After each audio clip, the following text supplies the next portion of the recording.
Welcome friends, मैंने CGPSC pre के लिए भारतीय दर्शन का एक वीडियो सीरीज स्टार्ट किया है।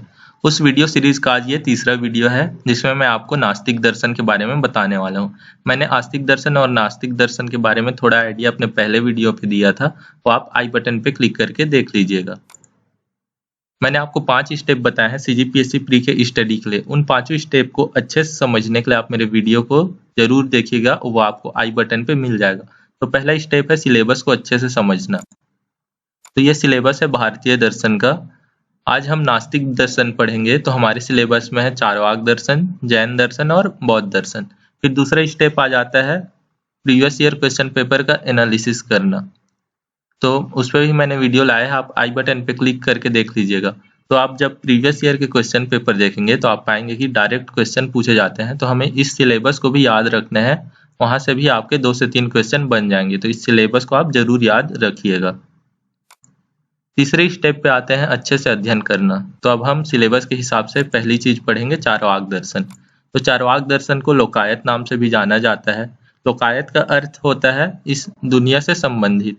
तो इस दुनिया में जो भी चीजें हैं उसके बारे में चारवाक दर्शन में बताया गया है। उसके बाद है इसके संस्थापक चारवाक बृहस्पति सूत्र के लेखक थे। तो अलग अलग मत है संस्थापक को लेके। तो ऋषि चारवाक को माना जाता है संस्थापक चारवाक दर्शन का एक मत के हिसाब से, जिन्होंने बृहस्पति सूत्र का निष्पादन किया था। और एक और मत है जिसमें कि ऋषि बृहस्पति को चारवाक दर्शन का संस्थापक माना जाता है। और यह एक भौतिकवादी और सौंदर्यवादी विचारधारा है जो चारवाक दर्शन है वो। उसके बाद हमारे सिलेबस में पहला चीज है चारवाक दर्शन में ज्ञान मीमांसा। यह प्रत्यक्ष प्रमाण को ही ज्ञान का स्रोत मानता है। तो हमें जो चीजें डायरेक्ट दिखती है, सीधी दिखती है, उसी चीजों को ज्ञान मान लिया जाता है चारवाक दर्शन में। अगली चीज है तत्व मीमांसा।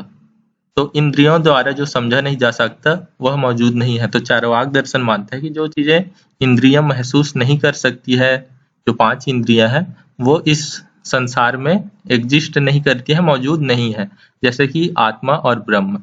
इसीलिए चारवाक दर्शन को नास्तिक दर्शन कहा जाता है।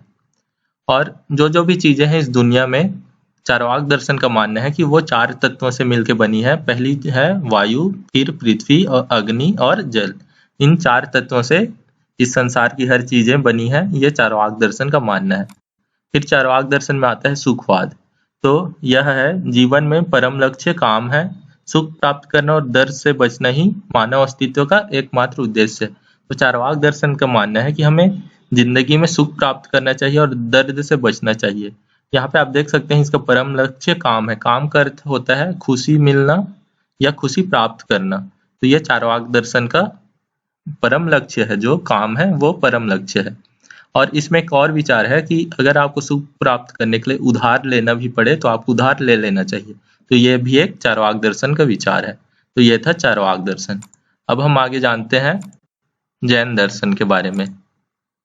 तो जैन दर्शन जो है 6वीं शताब्दी ईसा पूर्व से ही अस्तित्व में था। ये पहले भी अस्तित्व में था, लेकिन जो 24वें तीर्थंकर हुए महावीर, उन्होंने जैन दर्शन को पुनर्जीवित किया, फिर से इसको जीवित किया।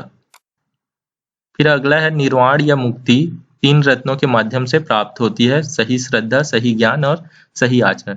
तो इन तीनों चीजों को त्रिरत्न बोलते हैं जैन दर्शन में। तो जैन दर्शन के हिसाब से अगर किसी आदमी को मुक्ति चाहिए, मोक्ष चाहिए, तो उन्हें इन जो त्रिरत्न है उनका पालन करना चाहिए। ये चीज है सही श्रद्धा से हर चीज करना, और सही ज्ञान प्राप्त करना, और सही आचरण रखना। फिर उसके बाद हमारे सिलेबस में जैन दर्शन में पहली चीज है जीव की प्रकृति।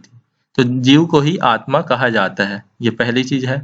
और चेतना ही आत्मा और जीव का लक्षण है। तो जो आत्मा और जीव है उन दोनों में एक चेतना होती है, ये जैन दर्शन का मानना है। और आत्मा या जीव कैसी होती है, उनमें क्या क्या होता है, ये जैन दर्शन ने 4 चीजें बताई है। उसमें है अनंत दर्शन, अनंत ज्ञान, अनंत शक्ति और अनंत आनंद। ये आपको याद रखना है। उसके बाद सिलेबस में अगला चीज है जो कि जैन दर्शन में है, वो है अनेकांतवाद। तो अनेकांतवाद क्या मानता है? बहुलवाद के सिद्धांत, दृष्टिकोण की बहुलता, सत्य और वास्तविकता को विभिन्न दृष्टिकोणों से अलग अलग माना जाता है। कोई भी दृष्टिकोण पूर्ण सत्य नहीं है। तो अनेकांतवाद में मानना है कि कोई भी चीज है उसके अलग अलग पहलू हो सकते हैं, उसको अलग अलग आदमी द्वारा देखा जाता है, तो उसके अलग अलग विचार हो सकते हैं। कोई भी एक जो पॉइंट रहेगा, व्यू रहेगा, दृष्टिकोण रहेगा, वो सही नहीं होगा। आपने एक स्टोरी सुना होगा हाथी और 6 अंधे व्यक्तियों का। तो 6 अंधे व्यक्ति जाते हैं, हाथी के अलग अलग अंग को छूते हैं और उन्हें अलग अलग चीजें पता चलती है, और उन्हें कोई भी चीजें अच्छे से पता नहीं चलती है। तो वही अनेकांतवाद है कि कोई भी चीज का अलग अलग दृष्टिकोण हो सकता है। फिर अगला है स्यादवाद। तो साधारण जन का ज्ञान देश काल और परिस्थिति से बंधे होने के कारण आंशिक, अपूर्ण और सापेक्ष होता है। तो स्यादवाद भी अनेकांतवाद से ही रिलेटेड है कि जो हमारे ज्ञान होते हैं, जो साधारण जन का ज्ञान होता है, वो परिस्थिति के हिसाब से अलग अलग हो सकता है। फिर अगला है पंच महाव्रत। तो जैन दर्शन में ये सबसे इम्पोर्टेंट चीज है। तो पंच महाव्रत में क्या आता है? सत्य, अहिंसा, अपरिग्रह, अस्तेय और ब्रह्मचर्य। ये आपको याद रखना है। तो अगर कोई श्रावक है, मतलब कि अगर कोई सुन के ज्ञान प्राप्त कर रहा है, तो उसके लिए अणुव्रत कहा जाता है, और जो ज्ञान दे रहा है उसके लिए पंच महाव्रत या महाव्रत कहा जाता है। तो ये भी आपको याद रखना है। जैन दर्शन के बाद है बौद्ध दर्शन। तो बौद्ध दर्शन में 4 महान सत्य निम्नलिखित हैं। पहला है दुख, फिर दूसरा है दुख का कारण, फिर तीसरा है दुख का निवारण, और चौथा है दुख के निवारण का मार्ग। तो बौद्ध दर्शन में मानना है कि यह संसार दुख से भरा हुआ है, और जो भी दुख का कारण है वो इस संसार में जो हमारे जो इच्छाएं हैं वही दुख का कारण है, और इस दुख का निवारण करने के लिए हमें मोक्ष प्राप्त करना होता है। ये तीसरी चीज है। और ये मोक्ष कैसे प्राप्त हो सकता है, निवारण कैसे प्राप्त हो सकता है, वो अष्टांग में बताया गया है, अष्टांग मार्ग में।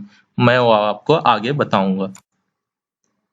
फिर बौद्ध दर्शन में त्रिरत्न है। ये त्रिरत्न है बुद्ध, धम्म और संघ। ये आपको याद रखना है। फिर हमारे सिलेबस में पहली चीज है बौद्ध दर्शन में प्रत्यय समुत्पाद। तो इसका अर्थ होता है कारण कार्य की श्रृंखला। तो मतलब हर चीज का एक कारण होता है और उसी कारण के हिसाब से कार्य किया जाता है। इंग्लिश में से कॉज एंड इफेक्ट बोलते हैं। तो यही चीज बौद्ध दर्शन में बताया गया है। हर चीज का एक कारण होता है और उसी कारण के हिसाब से कार्य होता है। फिर मैंने अभी बताया कि निवारण का मार्ग अष्टांग मार्ग है। तो ये अष्टांग मार्ग है बौद्ध दर्शन के, आपको याद रखना है। पहला है सम्यक दृष्टि, दूसरा है सम्यक संकल्प, तीसरा है सम्यक वाणी, चौथा है सम्यक कर्म, पांचवा है सम्यक आजीव, छठवां है व्यायाम, सातवां स्मृति और आठवां समाधि। ये आपको याद रखना है। मैं आपको हर चीज डिटेल में नहीं बता रहा हूँ, क्योंकि एग्जाम में ऐसे ही क्वेश्चन पूछे जाते हैं डायरेक्ट। आपको डिटेल में पढ़ना है तो आपको मेंस की तैयारी करनी होगी। प्री के लिए आपको सीधा डायरेक्ट ही पढ़ना है। फिर अगला है अनात्मवाद। तो जो आत्मा को अस्तित्व नहीं मानती है वो अनात्मवाद कहलाती है। तो बौद्ध दर्शन में आत्मा का अस्तित्व को नहीं माना जाता है, और जो स्वयं का अस्तित्व है उसको भी नहीं माना जाता है। आत्मा को जब मोक्ष प्राप्त हो जाए तभी वो चीज सही है, ये बौद्ध दर्शन में माना जाता है। फिर बौद्ध दर्शन में अगली चीज है क्षणिकवाद। तो इस ब्रह्मांड में सब कुछ क्षणिक है और नश्वर है, कुछ भी स्थायी नहीं है, सब कुछ परिवर्तनशील है। तो बौद्ध दर्शन के मानना है कि इस ब्रह्मांड में जो भी चीजें हैं वो कुछ क्षण के लिए है, और एक टाइम पे बाद वो सब चीजें खत्म हो जाएगी। ये बौद्ध दर्शन का मानना है। मैं आपको इन सब का नोट्स अपने टेलीग्राम चैनल पे दे दूंगा, तो मेरे चैनल को भी ज्वाइन जरूर करिएगा। तो ये हो गया 3 स्टेप। चौथा स्टेप है नोट्स। तो ये जो चीजें बताई मैंने, आप इस चीज का नोट्स जरूर बना लीजिएगा, आपको रिवीजन में हेल्प मिलेगा। 5वीं चीज है क्वेश्चन सॉल्व करना। तो अब हम क्वेश्चन सॉल्व करते हैं। तो 2012 में पूछा गया था अनुव्रत शब्द किस धर्म से संबंधित है। तो मैंने अभी आपको बताया पंच महाव्रत को ही अनुव्रत बोलते हैं जब शिष्यों द्वारा यूज किया जाए तो वो आता है जैन धर्म में। फिर उसके बाद जैन धर्म के प्रथम तीर्थंकर कौन थे, तो ये आपको मैं नोट्स में दे दूंगा। इसके तीर्थंकर थे ऋषभदेव। फिर अगला क्वेश्चन है समाधि मरण किस दर्शन से संबंधित है। तो ये जैन दर्शन से संबंधित है। जैन दर्शन में माना जाता है कि अगर आपको निवारण प्राप्त करना है तो आपको समाधि मरण करना होगा। फिर अगला क्वेश्चन है निम्नलिखित में से कौन सा चार्वाक के अनुसार सबसे अधिक मूल्य है। तो ये भी मैंने आपको बताया, इसका सही उत्तर है सी काम। फिर उसके बाद है कौन सा दर्शन त्रिरत्न को स्वीकार करता है। तो ये बौद्ध धर्म आएगा। जैन धर्म में भी त्रिरत्न है, लेकिन बौद्ध धर्म को माना जाता है। उसके बाद है छड़ीवाद के सिद्धांत को किसने प्रतिपादित किया, तो इसका भी मैंने आपको बताया, यह है बुद्ध। अनात्मवाद किससे संबंधित है, यह भी आपने जाना, तो इसका आंसर है बौद्ध धर्म। अगला क्वेश्चन है केवल प्रत्यक्ष को प्रमाण मानता है, यह भी मैंने आपको स्टार्टिंग में बताया, आंसर है चारवाक। शादवाद किससे संबंधित है, यह तो सिलेबस में भी है और मैंने आपको बताया, इसका उत्तर है जैन। किसे लोकायत दर्शन कहा जाता है, यह भी मैंने आपको शुरुआत में बताया, इसका सही उत्तर है चारवाक। तो यह मैंने आपको नास्तिक दर्शन के बारे में बताया। आई होप आपको वीडियो पसंद आई होगी। Thank you for watching. इस वीडियो को लाइक करिएगा, शेयर करिएगा और चैनल को सब्सक्राइब करिएगा।